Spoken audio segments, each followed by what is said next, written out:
It has been a crazy month, and I really, shoot, oh, I really wanted to do this video, even though I have other stuff going on. I really wanted to do this video because it's really important. Today, I'm going to talk about how to speak to someone who's in the middle of psychosis. What I know about it. I'm not going to say that I know everything. I'm not a doctor or anything. I'm going to talk about how I have a friend who has gone into psychosis and how I tried to help her, how I got her to a psychiatric hospital on 2 separate occasions. Because if you know somebody with a psychotic illness, you know that due to anosognosia, the symptom that you don't know you're sick, it is almost impossible to get someone to a psychiatric hospital when they're in the middle of psychosis. So I'm going to talk about how I did that. I'm going to talk about how it feels to be in this position, because here today I am the loved one trying to help the other person. So if you're new here and you're just tuning in, my name is Steph. I have bipolar disorder type 1 with psychotic features in mixed episodes. I got that diagnosis 7 years ago around, and so I suffered a majority of my life living with bipolar 1 and had 4 severe psychotic episodes. If you're interested in that, there's one on the main page of my channel. I think I talk about my 4th one, but there were 3 more before that. So I do this channel to advocate for med compliance, because now I'm on medication and everything is amazing. And I do it to help people like me feel less alone, because every time you guys comment, it makes me feel less alone. But a huge part of my channel is due to the fact that I have completely damaged my relationship with my family because of my mental illness. Some of them don't understand, and there's a communication gap, and I've harmed them in my psychosis. So I do this channel to really try and help loved ones better understand someone that they care about who might be living with bipolar disorder in the middle of a psychotic episode. So today's video, I'm going to update you on everything that's been going on with Tiffany. If you guys have been watching, some of you guys who have watched, I love you, you're amazing. If you haven't seen, there's 2 videos I'll leave the link to. Once I'm going to jail, once I'm going to rehab. But I think there are more before that talk about what's been going on, because this has been going on since 2022. So I'll tell you about my friend Tiffany, who's been in psychosis, and what that's been like for me, and where we're at right now, the challenges that I've faced with the medical community, the problems that I've seen, how hard it's been for her to get the care that she needs and the help that she needs, and the compassion and understanding that is often lacking when people are using substances. I'm going to talk about addiction because she has substance abuse issues, and hearing voices, and just the toll that dealing with this has taken on me, and whether or not I regret it, whether or not I regret helping someone who is probably going to hurt me and just take advantage of me. So 2022, I have a neighbor. She had experienced a horrible tragedy in 2017, 2018, lost both of her parents and then her grandparents. And so 2020 happened, COVID, and she was in a very toxic relationship. Her partner was coming over to her place, and they were fighting and throwing things, and it was a very, very toxic situation. And she was using, and she went into psychosis. Her apartment was completely destroyed with animal feces because she wasn't taking care of herself or her animals, and the neighbors around her had just completely lost their mind because she would scream in her apartment 24 hours a day. She started hearing voices. She became attached to this delusion. It's called gang stalking, that everyone around her in her building, all of her neighbors, are conspiring against her to harm her. Her delusion is that they are all trying to take her inheritance from her, and that they're going to harm her and her family, and that they've said all these horrible things about her that aren't true. So that's her delusion. So 2022, she's screaming one day, just going, and I know what's going on. I know it's psychosis. So she lives on the opposite side of a building from me, thank goodness. But I go over to her house and I see her, and I try to convince her to go to the hospital. I tell her what's going on, you know, that, you know, I have an illness. Some people need medicine for that. I try to trick her and tell her that there's meth inside the medicine that they give you at the hospital and she should just go get it there instead of where she's at. It didn't work. It works with somebody else though once before, which is a very, very old video.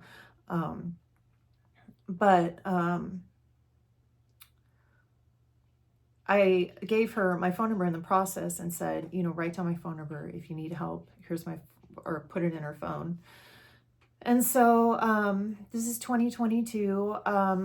Long story short, her neighbors all get restraining orders on her because they've driven her nuts, or she's driven them nuts, and they managed to get her on restraining order violation. She goes to jail, gets given a rehab program, goes to rehab for 90 days.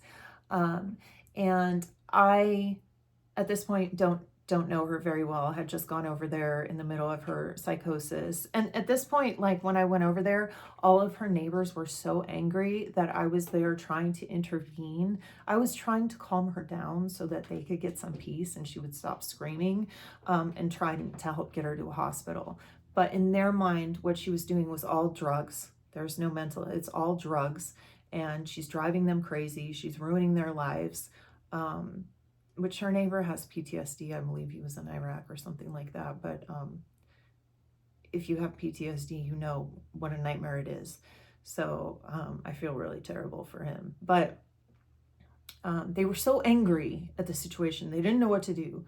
That they were telling me, get back on your side of the building. You're making it worse. Like, which is a normal reaction. So anyway, I get a call from her, from the rehab, about a month after she's in there, and she tells me that her ex-girlfriend has died, the partner who she was in the toxic relationship with, and that can I please feed her cat. Now, she had 5 animals in her apartment when she got arrested.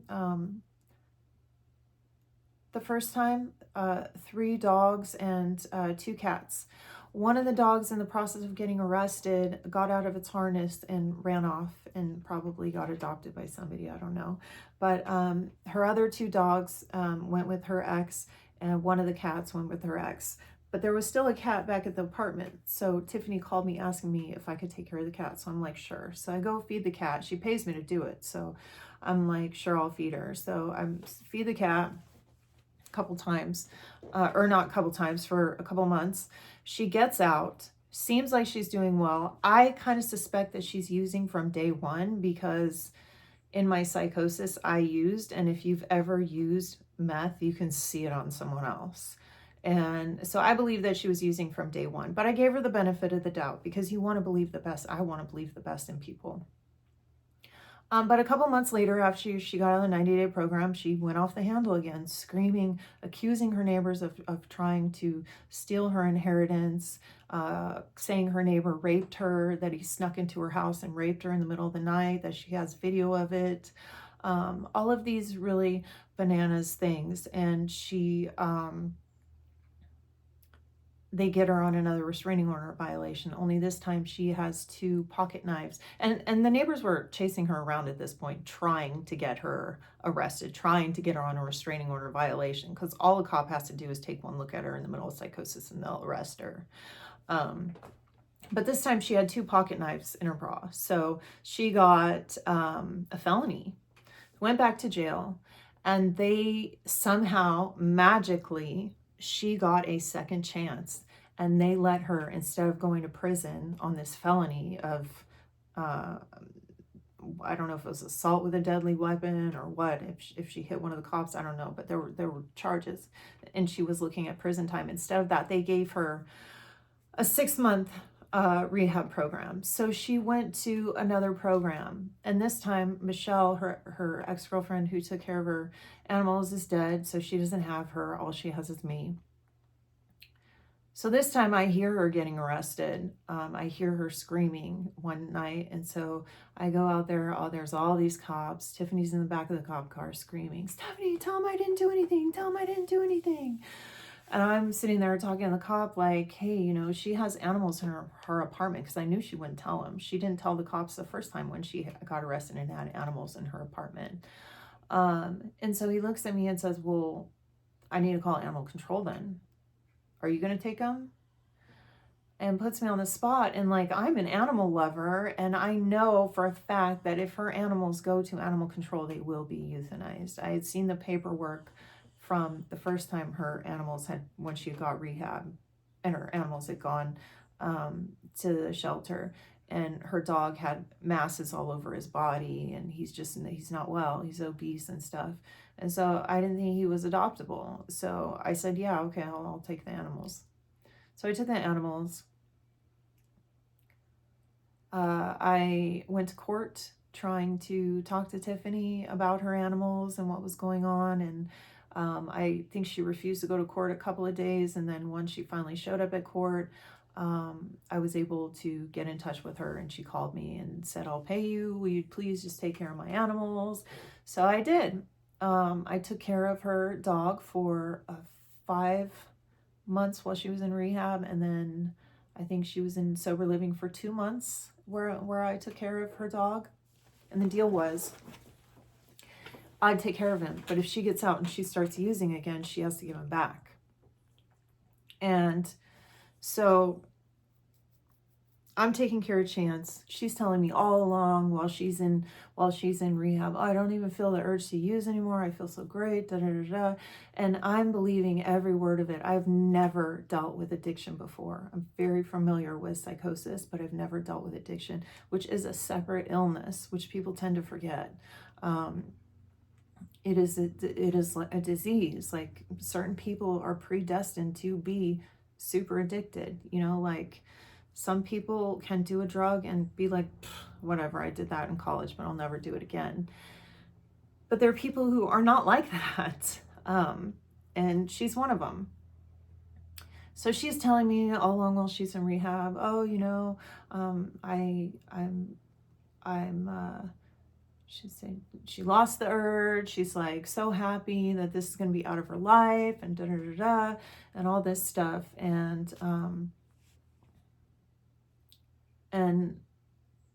I believe it, and I want to believe it, and I think that she herself wants to believe it, but she's so attached to this image of herself. And here's the thing: when you have addiction and a psychotic illness, it is a very slow walk back from psychosis to reality. It's not like you are psychotic one day and the next day you're like, oh, that was totally a delusion. No, it's like a slow, like, the truth kind of like filters into all the delusions, and the delusions kind of fade away. But it's a process. It takes a while. And I don't believe that Tiffany is ever getting out of the psychosis long enough to make the decision to not use again. And the reason why I think that is because of personal experience. I've been in jail, and I've been to the point where, oh, just get out and I'll just trick them, and I'll just do this and I'll just do that. And I was in psychosis still. So that's my belief. I believe that's what's happening. So this time I'll tell you all about, okay, so let me tell you my whole story, because this is the important part, how I got her to, I've given you all the backstory. Last week, it's Wednesday. Oh wait, no, the week before. It's such a fuzz. See, that's something when you're dealing with somebody who's in the middle of psychosis and you're trying to help them, everything kind of blends together. It's so traumatic. It's so stressful. You really just want to get this person to the hospital because they're out of their mind. So Tiffany got out. She seemed to be doing wonderful. The first night out, I suspected she was using again. Actually, when she was in sober living, I suspected she had used. But the first night when she was moving into her Airbnb, I suspected that she was using already. And I just felt my heart sink. I called her on it. She denied it. And I was like, okay, I must just be wrong. She said she's really doing well. She's going to meetings.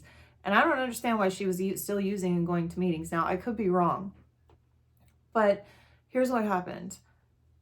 A couple of weeks ago, she starts going into psychosis, hearing the voices again. Now, she had never let go of her delusion. She has this persecutory delusion that all of the neighbors are colluding and conspiring against her to harm her and steal her inheritance, that her neighbor raped her. She never really let go of this delusion. When she was in rehab for the 5 months, she was on Abilify. She started to come back. She started to say things like, oh, I think I should apologize to all my neighbors. And then as soon as they took her off the Abilify, she started having the delusion seemed to resurface. And so I'm sitting there like, what the hell is wrong with her doctor? She has a psychotic illness. Why is she only on antidepressants? Why would he take her off Abilify and not put something else? And even when she was on Abilify, she was only on 10 milligrams, which is, I've been told, is not enough. But hey, again, I'm not a doctor. So she's telling me that everything is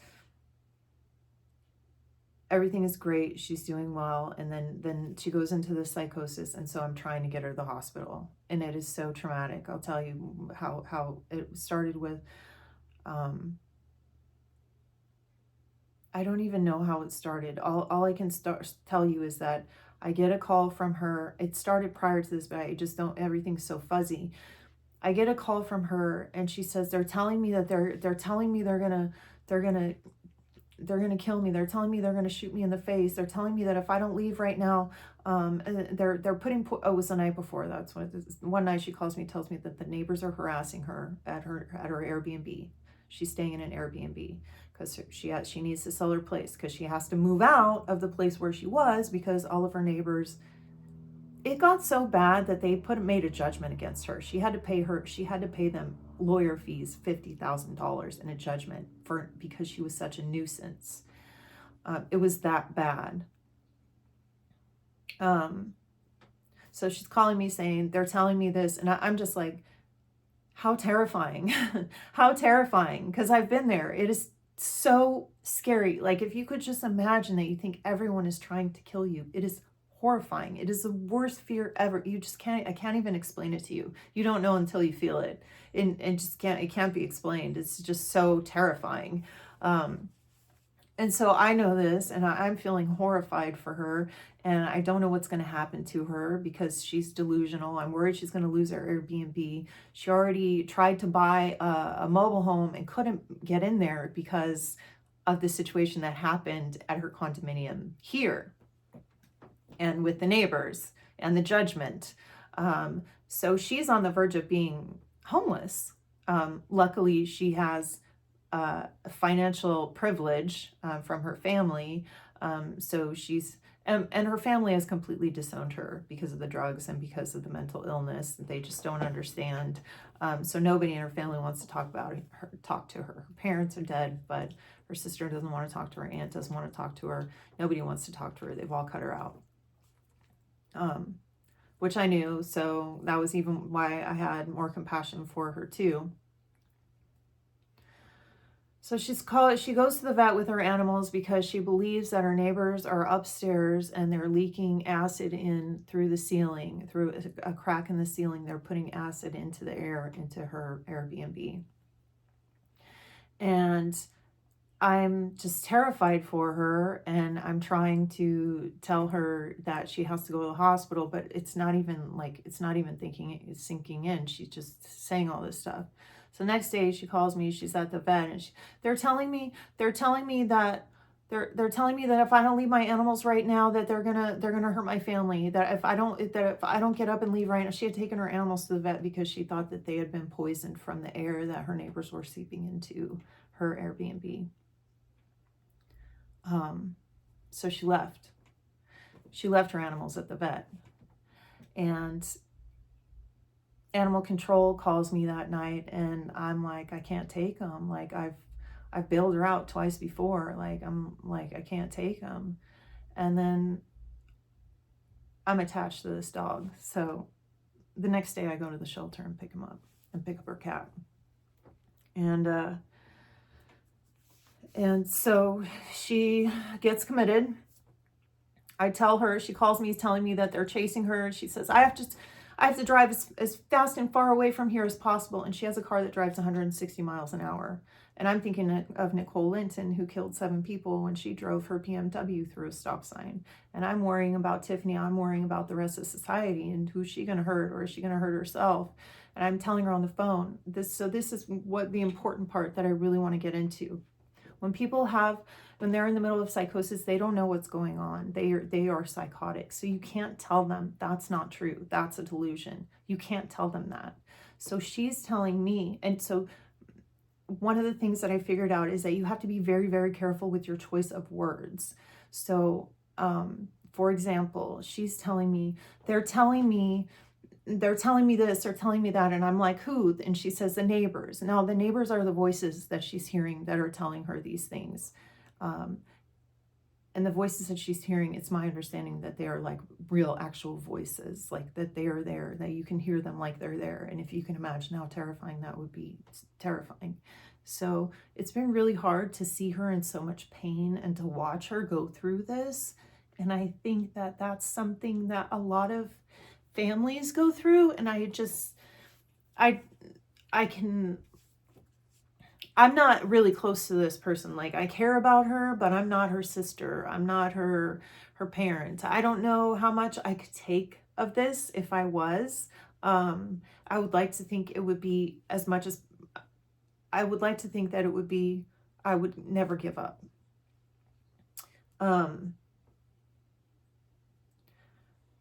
But I'm not her family. But it's been really hard watching her go through all this pain and not knowing about addiction and knowing about mental illness and knowing so much. So I'm choosing my words very carefully, and I just keep telling her, I don't say that they're not. I say, well, Tiffany, how are you going to get them to stop bothering you? I think the only way to get them to stop bothering you is to go to the hospital. As long as you're safe, I think you'll be safe at the hospital. I think that's the only place you'll be safe. And because she thinks they're going to harm her. So if I'm telling her, I think you'll be safe if you go here, and I'm not, instead of saying, Tiffany, that's not true. Your neighbors are here at the house. They're not, none of this is real. That's what you're hearing is not actually real. That's not going to do anything. It's not going to convince her anything. That's not going to convince her that she's having a delusion. She's having a delusion. So I had to choose my words very carefully and say things like, well, I think that the only way that you can get this to stop is if you go to the hospital, and just keep repeating that. And somehow magically after she thought, I just have to drive as far and fast out of state as possible. It's like that. I don't think that's going to work. I don't think that's going to make you safe. I think going to the hospital will make you safe. So she went to the hospital. She checked herself in, and they committed her for 3 days. And here I am thinking, okay, she's in the hospital. They put her on a 72-hour hold. She's hearing voices. She's psychotic. She will be there for at least a couple of weeks. 3 days later, they released her. They didn't change her medicine while she was in the hospital. They probably did a drug test and realized that it was dirty. And so they said, oh, this is drug-induced psychosis. We'll keep her for a few days and then discharge her. So that's what they did. They discharged her. And so she's out for a few days, and I'm like, well, what happened in there? And she's like, oh, they changed my Wellbutrin to, which Wellbutrin is an antidepressant, to Lexapro. And I'm livid at this point, because I'm like, she's only on antidepressants. And I know that antidepressants alone is not going to help somebody experiencing psychosis. And so I'm like, okay. So she gets out, and we're driving her home, and she denies hearing the voices. My husband asked her straight up, are you hearing voices? No. And he goes, well, is it a feeling that you have? And she's like, yeah. And so she gets out, and I'm like, okay, all she has to do is make it to her psychiatrist appointment on Monday. She got out on Saturday. Okay, she was really excited about going to her NA meeting on the beach, which I don't know why she's still going to meetings and using. Excuse me. But the whole process is just like not made any sense. But dealing with the healthcare system has been a nightmare. That's how it works. Families really hope that when their loved one is committed, that they will be there long enough to get better, and it just doesn't happen. There's too many people in need of help. There's too little doctors. There's too little mental health facilities. There is not enough education about mental health and psychosis. And so she's released, and you know, she has to make it to Wednesday, and she doesn't. She doesn't make it to Wednesday. I go over there to see her Tuesday. And I say, well, we're going to go to breakfast on Tuesday because I wanted to keep an eye on her.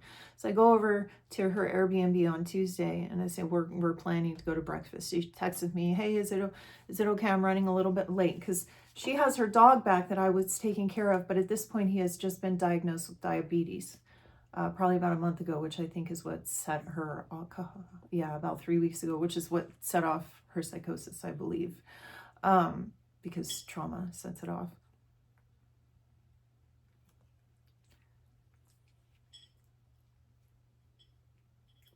I go from talking all that much to just quiet, right? So the second time I get her into the hospital, and this was a feat. Tuesday night, she calls me, Wednesday I'm at her place. And like I said, I'm at her place on Wednesday, and then I'm sitting there because she has to give Chance his shot, and I'm sitting there, and she gives him the shot, and then we're talking for a few minutes, and then all of a sudden she looks at me and says, you're in on it. You're part of it with them. And I see the psychosis, and I see that it's here, and I'm now part of it. And so I'm like, no, I didn't do anything. I'm not, Tiffany, we need to go to the hospital. We need to go to the hospital. And she's like, I can't believe you would do this to me. And she just starts crying. I can't believe you would do this to me. I'm so scared. And I gave her a hug, and I'm like, we just have to go to the hospital. We have to go to the hospital. You'll be safe there. You'll be safe at the hospital. You'll be safe. We just have to go there. And so we go downstairs of the building, our Airbnb, and she sits down on a little bench there and just starts crying really loud. And I'm like, okay, Tiffany, you can't cry here. You can't cry here. So I try to grab her arm, and then she's like completely resistant, which I should not have done. I should have just stayed there calmly and patiently, kept my voice low, not gotten excited, not gotten emotional. This is what I did wrong. I got emotional. I tried to drag her out of there. I tried to force her to the hospital. I tried to like quickly get that situation fixed, and it didn't work. And she pulled away from me, and I tried to take her dog from her, and then I decided that would be a really bad idea. So I gave her his leash, and I had to leave. There was nothing I could do. I called her from my car, and I tried talking to her from my car, and she just kept saying, you're in on it. I can't believe you would do this to me. You're with the neighbors. You're part of it. I can't believe you would do this to me. You're a big player in this game of trying to get me, and you just want my money like everyone else. And so I couldn't do anything. I was powerless, and all I had to do was sit there and wait for the next time that she was going to call me, because she turned off her phone. So then later on Tuesday night, she calls me, and she's still on one, totally freaking out. And she's like, I'm at Long Beach I'm at urgent care in Long Beach. And she was standing outside, and she said, they won't let me in. And I was like, okay. And I'm like, well, you need to wait there, and you need to go in there. And she's like, okay, I'll just wait here. And because she believes that she's going to be safe, because I've told her over and over again, you're going to be safe here, because this is a paranoid delusion. So I don't hear from her. She turns off her phone because I'm part of it again. She keeps flipping back and forth between me being part of it. And so that's something interesting that I've learned about. I don't know. I believe she's schizophrenic. I don't know. She hasn't told me her exact diagnosis, but it seems like you can kind of come in and out of making sense and not making sense. It seems like it's very confusing, because it seems like the person is with it and all together, but they're not. Their brain is working differently, and it might seem like they're perfectly normal and talking to you, but they're not. So that's one thing that I've learned about schizophrenia. I've learned a lot about how to help somebody in an episode and all of this. But later that night, I get a call and oh no, I get a text. Will you come get my keys? I'm at Patterns. Patterns is her old rehab. So she had driven herself to her old rehab. And I'm thinking, this is amazing. Like, she's actually going to hospital. She's actually reaching out for resources. Well, they turned her away at the urgent care. And I totally forgot. I'm not the best storyteller sometimes. I totally forgot. I did get her to go early in the morning on Tuesday before she thought I was in on it. She had said, she said she wasn't feeling good. And I said, mentally or physically? And she's like, physically. So I drive her to the emergency room, and the emergency room tells her they don't have an on-site psychiatrist. So she calls me 20 minutes later asking me to pick her up. So I picked her up, and I thought, oh, I should have just made her stay there, but I couldn't. I couldn't make her do anything. It was up to her. She's the one having the delusion. The more I try to make her do stuff, the more I'm going to be part of the delusion. So she calls me she texts me from the rehab, asks to come get her keys. Now this is where it gets really traumatic. I drive all the way there to get her keys, and the people at Patterns are totally freaked out. Like, they're supposedly versed and know how to deal with this, but they don't.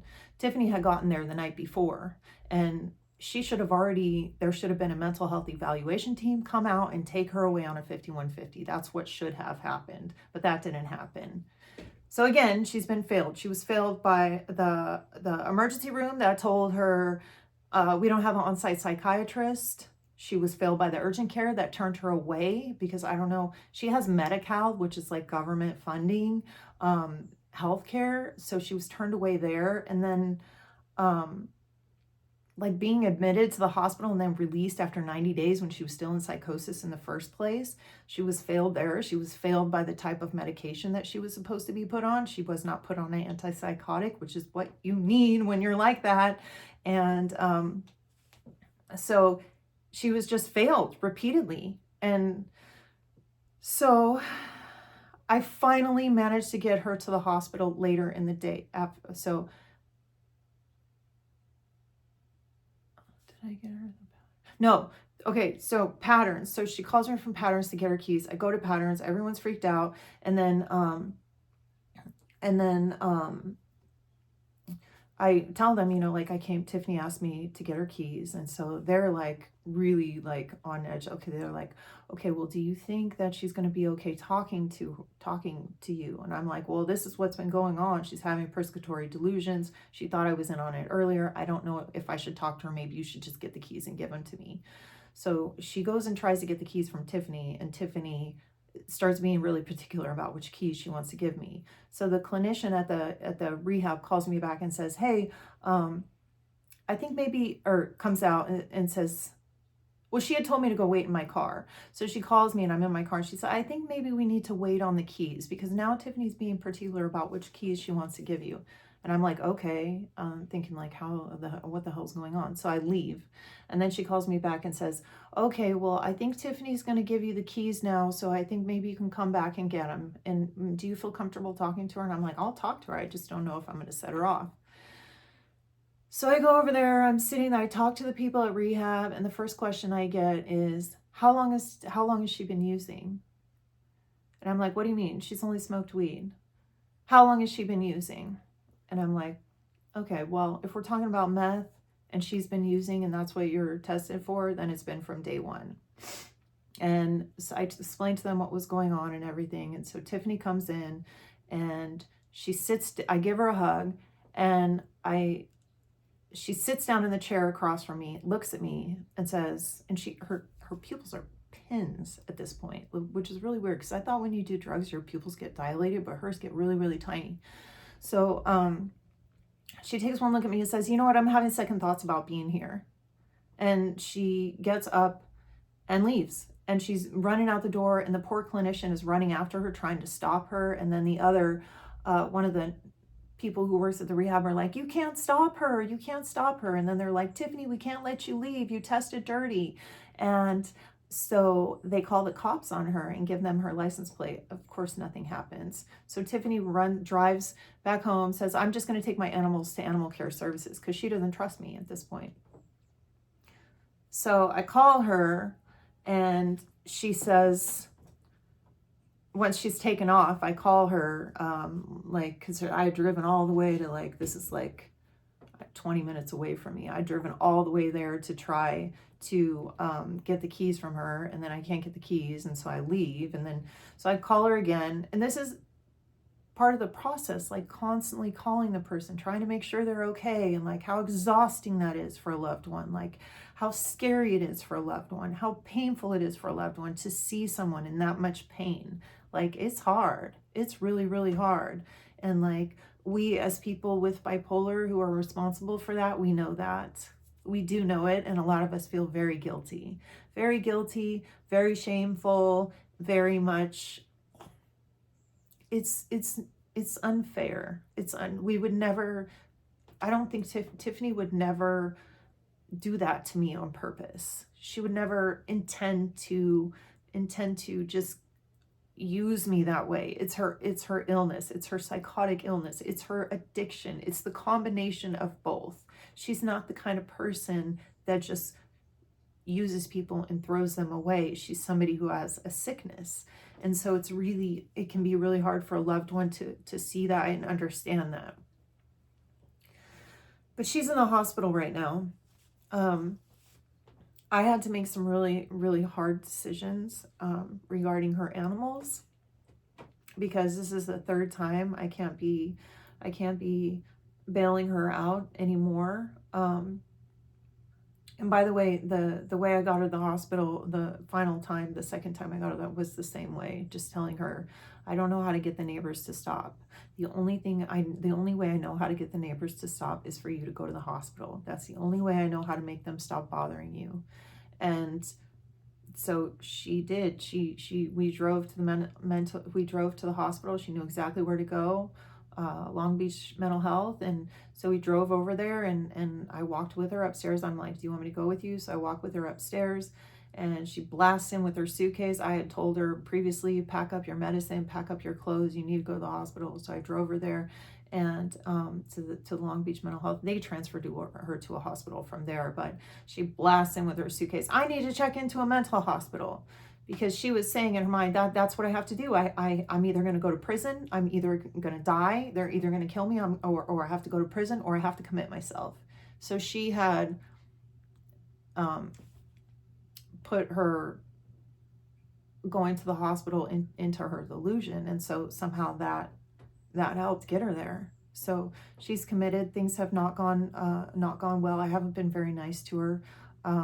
I've been angry, and because I found out that she was using, and so that really made me angry and hurt me and made me feel like nobody likes to be made a fool of. Nobody likes to be lied to. But talking about this, the more that I talk about this to you guys right now, the more I'm realizing, like, Steph, like, she's sick. Like, you can't, she asked about her car, because she had given me her car keys and asked to move it, and I'm like, I don't know where your car is. I couldn't move it. It had a flat tire, which is a total lie. But to me, I'm like, well, she did nothing but lie to me. Why can't I just lie to her? And that's wrong. I shouldn't do that. But I had to make some hard decisions, because she can't take care of animals. I have her dog. When I found her dog, he had not had his diabetes shot in 24 hours. He did not have water. He had not been fed, because she believed that there was fentanyl. Their neighbors had put fentanyl in everything, in her Airbnb, in her water, in her air, in her dog food, in the dog's insulin. So she can't take care of animals. And her cat, I couldn't do it to her cat anymore. I fed her cat for 7 months while her cat was alone, while she was in rehab and sober living. And I just couldn't do it anymore. So her cat went to a shelter that is going to send her to a rescue that will get her adopted. She's an extremely difficult cat, very ferocious, and she will only let you pet her if it's on her terms, and then even then she'll attack you if you don't stop petting her when she wants you to, but she won't tell you she wants you. It's a long story. Anyways, you know a cat like that. You know you do. But she's in the hospital now, and I haven't told her about her cat, and I know it's going to destroy her. So I don't want to tell her about her cat. I'm trying to get authority and make medical decisions regarding her dog because he is deteriorating. He's almost 12 and diabetic, so he's deteriorating. But that's kind of the process of what I've been going through. It's been painful. It's been frustrating. I've been watching the system fail my friend. Like, she's in the hospital now, and they told me that she said they changed one of my meds, and I'm like, oh, okay. And she's like, or not changed, they added a med, and I'm like, oh, okay, what they add? And she said resveratrol, and I'm like, oh, okay, because that's for schizophrenia. That is a medicine that you give to someone who's schizophrenic. And I look it up and how long it's going to take to work, and it's going to take it can take up to a couple of months for resveratrol to fully kick in. So I don't think they're going to be keeping her that long at the mental hospital. I don't know why they didn't prescribe something that works faster. I don't know. I'm not a doctor. All I know is I was happy to know that she was prescribed that medicine, and maybe now she will start to come back from her delusion again. I don't know. But she's been stuck and attached to this firm fixed belief for 2 years. And it's just so sad to watch somebody suffer like that. It's so sad, and it's so taxing on the person trying to help. And we know that, and you're not alone if you're going through that. I just really wanted to make this video to kind of explain to you guys what I've been going through, what a rough road it's been for me trying to be the loved one, and what I learned from trying to get someone to the hospital, and what I did that worked. What didn't work was me getting angry with her. What didn't work is me trying to force her to the hospital. What worked was simply not agreeing with her delusion, not saying, oh yes, they're talking to you, but answering in a way that would imply that I understand that they're real. How are you going to get the neighbors to go away? How do I get them to stop bothering you? I don't know how to get them to stop bothering you. The only way I know how to get them to stop bothering you is to make you go to the hospital. I'm not saying that she's not hearing the neighbors. I'm saying how to stop it. So that's what I did. That's what I've been going through. Wow, what a long video. I don't know if you're still here, but if you are, some of you might be. Most of you guys only watch about 25% of my videos. But yeah, if you managed to stay through this whole video, I hope you enjoyed it. I hope it was helpful. And I hope to see you in the future. Oh yes, I am a musician. I sing, and that's why and sing and write songs, and that's why I haven't been posting as much. I'm committing to 1 video a month. Hopefully there's more than that. Hopefully you will check out my music. It's Rehab and Tiffany on iTunes or Spotify, and there's also a playlist on my channel. So if this video is awkward, or if I dragged or lost my thought too much, forgive me and leave a note in the comments if there's something you don't understand. I don't really want to watch this over again because it's 43 minutes. So I'm just going to post it. So hopefully it turns out okay. And I really appreciate you guys. Thank you so much for watching. And I don't know if I mentioned it. I probably did. I can't remember. But Beagle Freedom Project, if you want a dog. Bye guys. See you next time.